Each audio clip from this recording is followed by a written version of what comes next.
And yung mga nagmamalinis na mga senador, mga nagmamalinis na mga congressman, ngayon sasabihin nila, they would question the audits ng mga department. Can you see the hypocrisy? Diba? Can you imagine the hypocrisy nitong mga congressman natin tsaka senators? They would question kung saan ba at tama bang nagamit ng mga departamento yung kanilang pera. Pero sila, you cannot question them kung saan nila dinala yung budget ng opisina nila. So there is an 18 billion na pera ninyo, ng taxpayers, ng taong bayan. Bakit ninyo? Ba't di mo pera? Di ka ba nagbabayad ng tax? Nasa China po kasi siya. Na classified ang accounting at liquidation. Okay. So, sabi nila, nililiquidate naman daw yan. Okay? Tama. Pero ang sistema po ng liquidation nila, okay? Ang sistema ng liquidation po nila actually, nililiquidate nila pero bawal nyo lang makita. Yun lang naman yun. Sila lang makakakita. Anak ng wet. Kasi nga classified eh. Diba? Na rin sa concurrent resolution number 10 ay liquidation by way of certification duly signed by each senator and member of the House of Representatives, that such amounts allocated to each member of Congress as part of their maintenance and other operating expenses, MOOE, were utilized or expended in the performance of their legislative functions. So ano yung ibig sabihin po niya ng liquidation by way of certification? Wala, gagawa lang silang certificate. Ginamit namin to sa ganito. Walang resibo. Halimbawa, si Congressman X, ang pangalanan mo na, Romualdez. Kanyang MOOE ay 20 million. Ano ang required kay Congressman X? Pirmahan lang niya. Certification lang, mga friends. Na ano? Itong 20 million na ito ay ginastos niya saan? Sa MOOE. Tapos na. That's it. Ay, kaya grabe. pag nag-audit, ang makikita lang ay yung mga certification. Wala po kayong makikita, hindi po required ang resibo. Nako! Okay? Bakit Patay tayo ayaw dyan nila ng resibo? Ay, booking. Babalikan natin yung speech ni Lacson. Ano yung Lacson? Na kinatigan, ibig sabihin, all senators agreed with it, no? Noon. Ang kanyang rason ay alam mo, grabe, tama ka dyan, Garski. Isang Word document lang at pirma nila is equals to million. Dinaig pa mga scammer, ano? Hindi, alam mo, ito at least yung mga scammer, nagtitake sila ng risk. Bakit? Di ba ngayon, nasan sila? Nasa Japan. Ito to, di ba? Nag-risk sila. So, mawawala muna sila sa Pilipinas hanggang ganon yung issue. Di ba? Ito mga congressman natin, walang risk, pipirmahan lang nila, wala nang pwedeng kumwestiyon sa kanila. Ang galing. Iyan ang Pilipinas na nagsasabi, eto matindi. Di nyo kaplastikan. Ano? Sara Duterte, saan mo ba ginamit yung confidential fund mo? Saan mo ba gagamitin yan at wala kay liquidation? At wala ka resibo, ha? Wala. Bakit wala ka, ha? Ganon ka-plastic ang mga kongresisman na pinangungunahan, Nino! Ni Franz Castro. Franz Castro, saan mo ba ginastos yan? Kala mo naman siya? Hindi, di ba? Tanungin kita, Franz Castro. Asan ang liquidation ng mo? Ipakita mo nga sa taong bayan. Ay, bawal nga pala, classified. Utot mo. Eto, bakit daw certification na lang? Kasi daw, it is also incumbent upon the Commission to understand that to impose a more rigid requirement on Congress will be too burdensome. Grabe naman! Problema pa, dagdag trabaho daw sa kanila yon mga brad. Kawawa naman ang mga kongresista natin.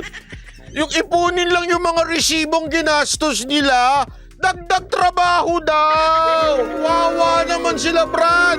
Maawa naman kayo sa mga congressman natin. Ang lupit. Ang lupit nyo, mekos-mekos lang yan. Tornado lang yan, mga insan. Grabe.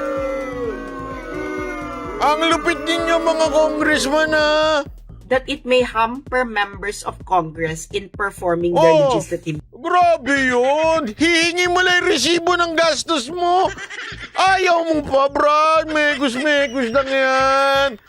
Isipin mo yun, ha? Iipunin mo lang yung resibo. Pag nagpagas ka, pag bubunta ka sa lugar mo, kukunin mo lang yung resibo. Burdensome daw yun. Mekos-mekos lang yan, brad. Para tornado. Mga insan. Grabe naman. Duties. Ibig sabihin, pag rigid daw ang requirement, masyado daw itong mabigat para sa Sobra mga na insan, senador sobra na laloko tayo diyan. at congressman. At kung rigid daw ang requirement Ano? ng liquidation, Ano na? baka hindi na raw makapagtrabaho ang mga senador at Wow! congressman. Yaan ang sinabi ni Senator Lacson sa kanyang Kawawa naman kayo, mga congressman. Anak kayo ng wete. Nakakapagod naman yung trabaho nyo, mga insan. Isipin mo, mga insan, mabuti ba yung mga tornado, hirap na hirap kayo. Mga insan, ipon lang resibo. Patay tayo dyan, mga insan. Wawa naman kayo. sponsorship speech nung 15th Sobra na yan, Congress pare. at ni isang senador. Ulitin ko, according to the records of the Senate, kahit isang senador ay hindi nag-object. Walang Ganon din po nag-object. sa Congress. Aboy, Kahit isang mekos-mekos congressman, yan. hindi nag-object. 2011 yan, mga matitikas sa congressman natin, mga insan. Yang akbayan, nasabi nila for transparency sila, hindi po sila nag-object. Hindi sila nag-object. Franz Castro, yung mga kasama mo dyan. Megos kayo, mga brad. Yang bayan muna, hindi rin po sila nag-object. Yang kabataan party list, wala pa ata sila doon. Pero kasama sila sa Makabayan Block, hindi po sila nag-object. Wawa naman tayo, mga insan. Nangangaw-ngaw tungkol sa transparency, accountability, kailangan daw may liquidation. Naku naman. Yung isa po sa kanila ay hindi nag-object. Patay tayo Na dyan. kasi nga, Ano? makikinabang po sila sa legalized corruption na ito. Hindi po ba, pag ikay binigyan ng 20 million, 20 million, at hindi ka nakapag-produce ng resibo, ano ka? Kurap! Ano ka? Pakisagot po. Kurap! Kung yung binigyan nyo po ng 20 million, ay ginamit yung pera at hindi nakapag-produce ng resibo, Ano na? ano po sila? Kurap! Ano po sila? Kurap nga! Ulit-ulit ko na. Pakisagot po. Sinagot Sa comment section. Pag Mandarambong. binigyan mo ang isang tao Na? ng 20 million at hindi siya nakapag-produce ng resibo, kung paano ginastos yung 20 million na yan, Ano na? ano po siya? Ay, insan. Kurap yan, insan. Diba? Kayo po ba, mga taong bayan, mga taxpayers, papayag po ba kayo Na? na bibigyan nyo ang isang politiko Nang magkano? ng 20 million, 50 million, okay? Ang isang congressman po, iitanin niyo to sa utak ninyo. Ang term po ng isang congressman ay 3 years. Sa 3 years na yan, ang kanyang MOOE Ano? ay pwedeng umabot ng 100 million. Nak- Yung 100 million na yan, certification lang po. Anak ng wedding! Daming bebot nun. Ilang bebot yun, Garski? 100 million? Amay megos siya, mga insan. 100 million? Pwede ka na maging tamad niyan, insan. Di ba? 100 million yan, ang laki niyan. Ang birang ano yan, 100 million insan. Oh. Isang taon lang yan. 3 taon ka dyan. Walang Diyo. Abay, kaya naman pala nagagasto sila para maging congressman. Ganun kalaki. Ang kailangan para masabing okay, audited. Hindi po nila kailangan magpresenta ng resibo. Ang lupit. Liquidation by certification. Nako. So, ikaw na taong bayan na nagbabayad ng buwis, papayag ka ba na halimbawa, Ano? si Kabataan Party List Congressman, Oh. bibigyan siya ng MOOE. Oh, makakabili ba ng maraming armas yun, yung 100 million? Nagtatanong lang ako ilang armas kaya yung 100 million? Magkano bang armas ngayon? Okay, for 3 years, kasi yan ang term ng congressman, bibigyan siya ng sabihin natin 60 million for 60 million. Magkano ilang armas kaya yun? 3 years. Papayag ka ba na ang gagawin lamang ni Kabataan Party List Ay, boylet. Ay, grabe naman. Jigulati, go. Sobra yan, insan. 150 lang ngayon. Ba't kailangan mo ng milyon-milyon? 150 lang ngayon. ay magsusulat na itong 60 million na ito ay ginamit namin sa MOOE. Hindi pwedeng pangalanan yung insan, yung ekos-ekos nila. Yung kanilang mga jowa, di pwedeng pangalanan. Binili ko ng iPhone. Itong jowa kong isa. Ito, binili ko ng Samsung. Lupit talaga. Papayag ka ba? Okay ba yan sa yung ganyang patakaran? Oh, Ganyan po ang patakaran nila. Liquidation by certification. Sa Senado po, okay? Sa Senado, isang term ng senator magkano? ay 6 years. Oh, Sa 6 years na yan, ang Ano? kanyang MOOE ay ay, pwedeng umabot ng ng 500 million. 500 million. Ilang GSA 1250 na yun. May bago na, 1300. Kaya naman pala.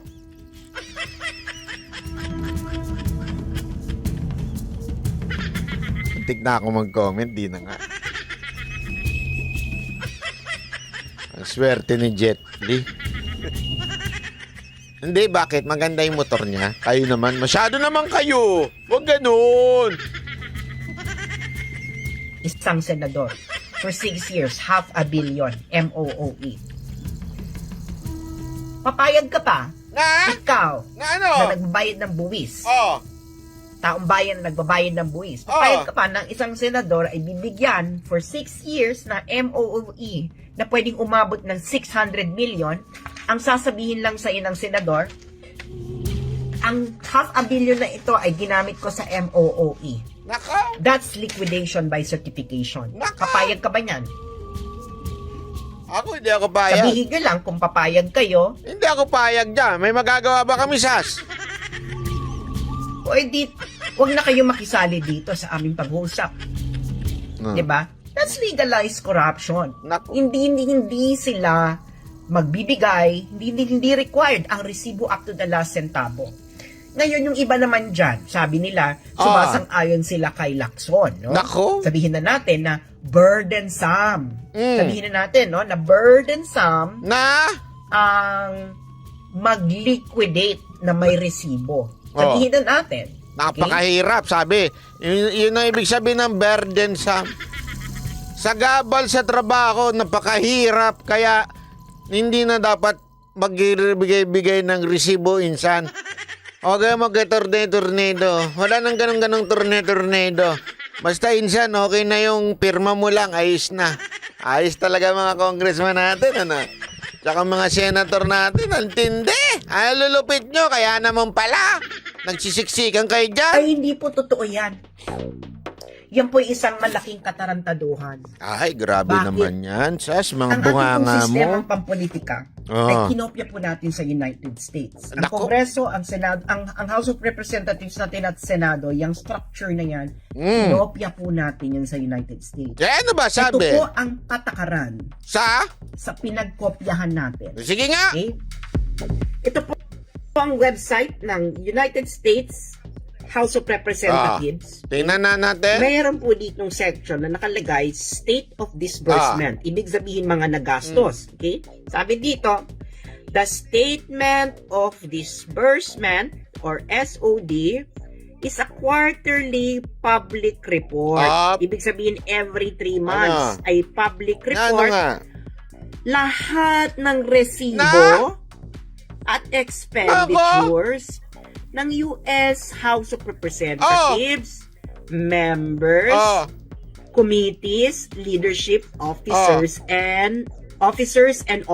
Ibig sabihin, lahat ng involved sa House of Representatives, no? Ngayon, gaano ba ito kadetalyado? Okay, papakita ko sa inyo, ha? Ito yung, ano lang to, ha, guys? This is the report. Okay, ang report nila from April 1, 2023, June 30, 2023, part 1 pa lang po ito ay 1,110 pages Ano na. yan? Okay, part 1 of 3, ibig sabihin, meron pa iba tong parts. Ngayon, makikita mo dito, okay, halimbawa, opisina ng House Speaker. Okay, ayan ang Office of the House Speaker, General Expenditures. Oh, makikita mo dito, detalyado yan. Oh, dito may summary. 'Di ba? May summary. Personal compensation, ganun ang presyo, travel, rent, etc. May summary. And then meron po ditong detailed break. Sa madaling salita, ang ginaya lang natin ay yung format ng Congress at Senate ng Amerika. Pero sa Amerika, they're required to show the receipt and talagang nakadetalye kung saan ginastos yung kanilang pondo. Sa Pilipinas, nakakapagod. Nakakapagod ang ilista ang gastos mo sa isang taon. Burdensome. Burdensome, ibig sabihin, istorbo sa buhay. Istorbo ba? Pambihira, oh. Down. Halimbawa, ito, mga personnel. Mm. 'Di ba? Mga personnel. So, nakalista dyan lahat ng personnel. Okay? Magkano ang kanilang posisyon at ang binayad sa kanila. Grabe. Mabubuking kasi sa atin na binabayaran yung mga ensimada vlogger. Binabayaran si attorney. Para tirahin si senator, ganun. Mabubuking. Diba? Eh, patay. Paano? Lalagay mo dyan, troll farm cost. O. Diba? Para patahimikin si para yan. Diba? Mabubuking. Kayo naman. For that quarter. Very detailed po yan. Very detailed. Oh. Ininvest kay Excel, ganun. Eh di mabubuking. Diba? Yari. Binayaran ng GMA pa o kaya ng ABS-CBN o di kaya ang para hindi na i-discuss yung ko. Paano na? Kita nyo? Kahit cloakroom floor assistant, malalaman mo ang sinweldo for the quarter. Grabe, no? 'Di ba?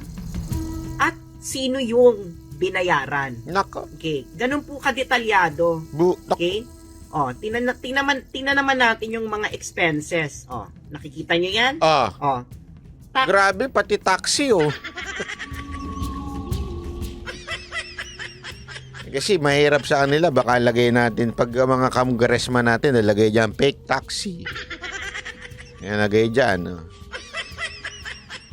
Taxi.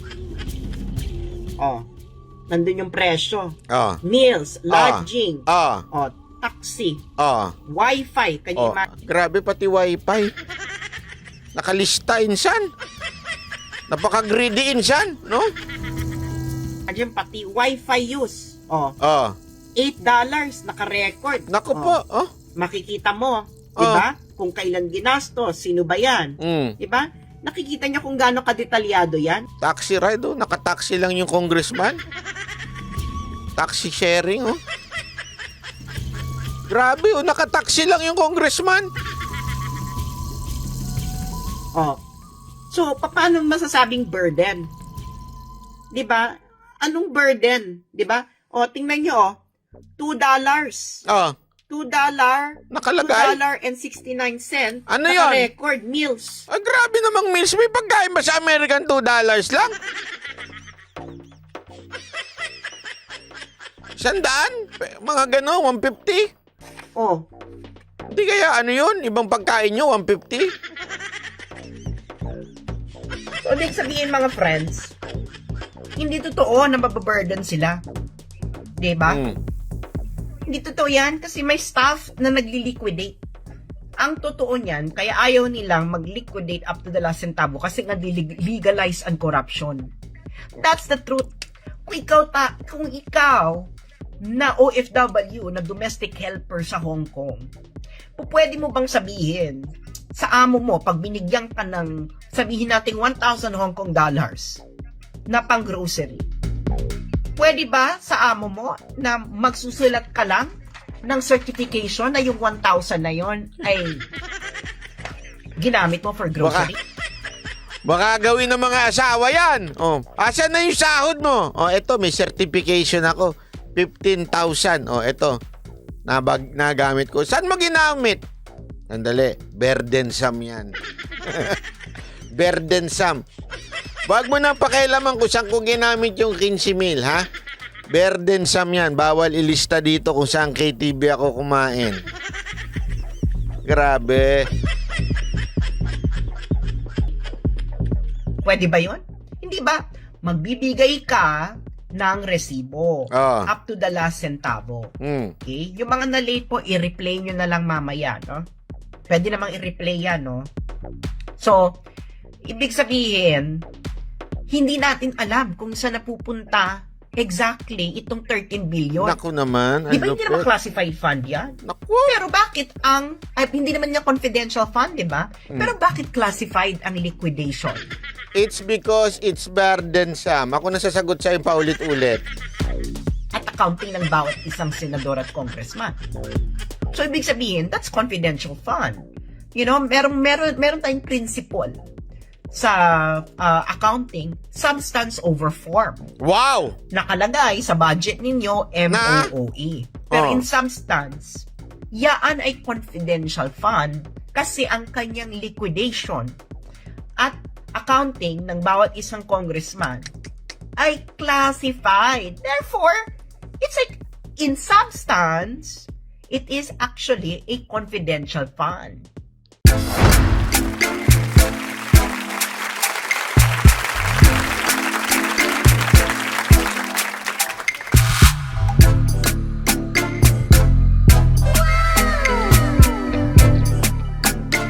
The next performance will start momentarily.